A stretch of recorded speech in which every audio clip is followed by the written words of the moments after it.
Good morning সবাইকে। দেখো সকালবেলা মেঘলা মেঘলা ওয়েদার, হালকা হাওয়াও দিচ্ছে, হালকা হালকা বৃষ্টিও হচ্ছে। তো একদম খিচুড়ি খিচুড়ি আমেজ আর কি। তো ভাবলাম আজকে দুপুরবেলা খিচুড়িই বানাবো। তো সেই জন্য দেখো সমস্ত সবজি টবজি রেডি করে নিয়েছি।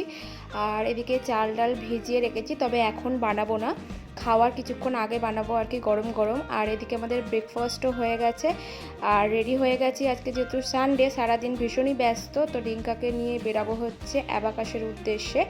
তো সেই জন্যই দেখো রেডি হয়ে গেছি। আর এইখানে দেখো ডিঙ্কার নতুন একটা আর কি রিস্ট ওয়াচ কিনেছে, তো সেটাই তোমাদেরকে দেখাচ্ছে, সঙ্গে মাম্মামও কিনেছে। আর এই যে দেখো অ্যাবাকাস থেকে চলে আসলাম, এরপরে দেখো খিচুড়ি আর ডিম ভাজা গরম গরম একদম রেডি। তো ডিঙ্কা মাম্মামকে খাইয়ে দেবো, তারপর আমরা আর কি বেলায় খাবো, ওর পাপাই ডিউটি থেকে আসবে। তো ততক্ষণ পর্যন্ত ভাবলাম যে কালকের জন্য আর কি কয়েকটা শাক বেছে রাখবো। তো আগের দিন এগুলো বেছে রাখলে অনেকটাই সুবিধা হয়।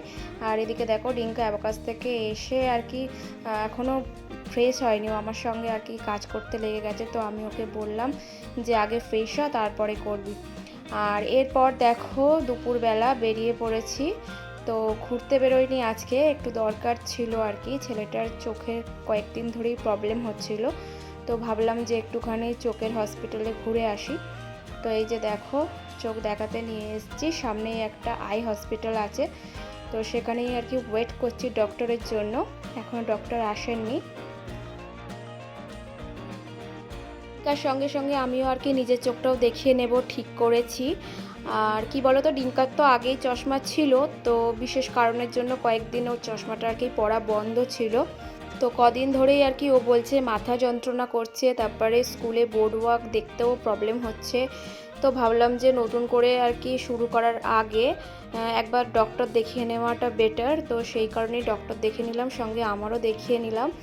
আর দুজনেরই আর কি চশমা দিয়েছে। তো এই যে দেখো হিমালয়াতে এসেছি চশমা নিতে। আর ওর পাপায়ের চোখটাও দেখানো আর কি, দেখালে ভালো হতো। তো ওর পাপায়েরটা দেখিয়ে হয়ে ওটা হলো না, কারণ মামামকে নিয়ে গেছি। সবাই মিলে যদি ডক্টরের চেম্বারে ঢুকে যায় তাহলে ওকে কে দেখবে।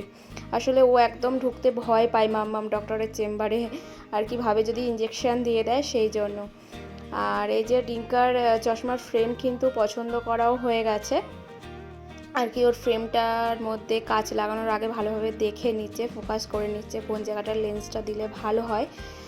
আর এদিকে আমিও একটা হচ্ছে ফ্রেম চুজ করেছি। তো যাই হোক, চশমা টশমা বানাতে দেওয়া হয়ে গেছে। এরপর চলে আসলাম দেখো একটা আর কি কাঠের দোকানে। তো গোপুর জন্য একটা খাট নেওয়ার ইচ্ছে ছিল, তো সেই জন্যই আসলাম। তো প্রথম দোকানটায় ঢুকে খুব একটা খাট ভালো পছন্দ হয়নি। তো সেকেন্ডের দোকানটায় ঢুকলাম, এটা দেখে বেশ ভালো লাগলো, কিন্তু এটা আর কি পালিশ করা হয়নি এখনও। তো আমাদেরকে বললো যে কিছুক্ষণ ওয়েট করতে, তো তার মধ্যেই হচ্ছে পালিশ করে দেবে। তো দেখো খাটটা নিয়ে চলে আসলাম, কীরকম হয়েছে তোমরা কিন্তু অবশ্যই জানিও। যেহেতু আজকে সানডে, তো সানডেতে তো ও একদম সারাটা দিনই ব্যস্ত থাকে, সঙ্গে আমিও। তো বিকালবেলা ওর কারাটে থাকে, কিন্তু ওদের স্যার আর কি বিশেষ কারণের জন্য একটু লেট করে দিয়েছে। তো ভালোই হয়েছে আমার পক্ষে, আমার কাজগুলোও মিটে গেছে। তো এই দেখো ডিঙ্কা চলে গেল হচ্ছে ক্যারাটেতে। এবার আমি যাব হচ্ছে একটুখানি চুলটা ভাবছি কাটাবো, অনেক দিন ধরেই ভাবছি, তো কাটানো হচ্ছে না। তো আজকে দেখা যাক হয় কি না। তো আমি আর ড্রেস ফ্রেস আর কি সকালবেলা যে ড্রেসটা পরেছিলাম সেটাই পরে নিলাম, চেঞ্জ করার কোনো বালাই নেই, কারণ বৃষ্টি হচ্ছে এখন, মানে যতগুলো পরবো ততগুলো আর কি কাচতে হবে। আর আমি যে ড্রেসটাই পরি সেটা না কেচে আর কি আলমারিতে তুলি না। তো সেই কারণে আর কি আমি ড্রেস আর কি বাড়াচ্ছি না, কারণ এমনিতেই অনেক জমে রয়েছে বৃষ্টির জন্য, সেগুলো ঠিকঠাক শুকনো হচ্ছে না। তো ওই জন্য আর কি ড্রেস সেইভাবে আর কি চেঞ্জ করলাম না, এটা পরেই যাচ্ছি। তো চলো দেখা যাক চুলটা কাটানো যায় কি না। আর আইব্রোটাও অনেক দিন করা হয় না, তো সেটাও করার ইচ্ছা আছে, জানি না হবে কি না। তো চলো তারপর দেখা হচ্ছে। আর এই যে মাম্মা আমার সঙ্গে যাবে বলে দেখো রেডি হয়ে গেছে। আমি আর কি পার্লারে ঢুকবো, আর ওর পাপাই যেহেতু রয়েছে, ওর পাপাইয়ের কাছে ওর মামামকে রেখে দেব। তো চলো তাহলে যাওয়া যাক। এই দেখো ফাইনালি কিন্তু আসলাম পার্লারে, আর এই যে আইব্রো করলাম, বেশ অনেক দিন পরে করলাম জানো তো। আসলে ভাবছিলাম যে বাড়িতে যাব তারপরে করব।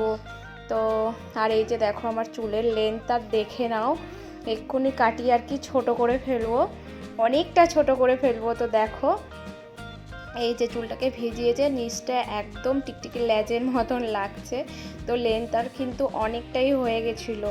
তো এটাকে কাটিয়ে অবশেষে এই যে এইটুকু করে দিয়েছি, একদম ফাইনাল লুক তোমাদেরকে দেখিয়ে দিলাম, দেখো। তো অনেক দিন থেকে আর কি ইচ্ছা ছিল স্টেপ কাটবো, বাট কনফিডেন্স পেতাম না, ভাবতাম কেমন লাগবে না লাগবে। তো আজকে সমস্ত কিছু আর কি ঝেড়ে ফেলে দিয়ে ভাবলাম যেরকমই লাগুক স্টেপ একবার আমি কাটবই আর কি লাইফে। তো সেই জন্যই দেখো স্টেপ কাটা। তো কীরকম লাগছে তোমরা কিন্তু জানিও। আর এখন একটু কীরকম যেন লাগছে, বাট পরে আর কি বললো যে শ্যাম্পু ট্যাম্পু করার পর আর কি চুলটা ভালো লাগতে পারে আর কি 2 দিন পর থেকে।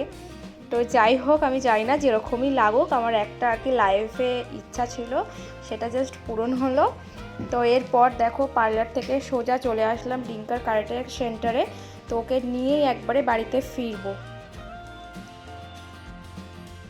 তো ফাইনালি দেখো বাড়িতে আসলাম, এসে একটুখানি আয়নার সামনে দাঁড়িয়ে নিজেকে আর কি দেখছি, জানি না কীরকম লাগছে, তোমরাই কমেন্ট করে জানিও। তো বাড়িতে এসে একটুখানি ফ্রেশ ট্রেশ হবো, তারপরে আর কি সামনে একটা রেস্টুরেন্ট আছে, ইচ্ছা আছে সেখানে গিয়ে আর কি আজকে ডিনারটা করার। তো চলো তাহলে সেখানেই দেখা হচ্ছে। আর রেস্টুরেন্ট মানেই হচ্ছে আমাদের জন্য বিরিয়ানি। তাহলে আজকের ভিডিওটা এখানেই শেষ করছি, দেখা হচ্ছে নেক্সট ভিডিওর সঙ্গে। ততক্ষণ পর্যন্ত তোমরা খুব ভালো থেকো আর আমার চ্যানেলটাকে সাবস্ক্রাইব করে আমার চ্যানেলের পাশে থেকো। টাটা।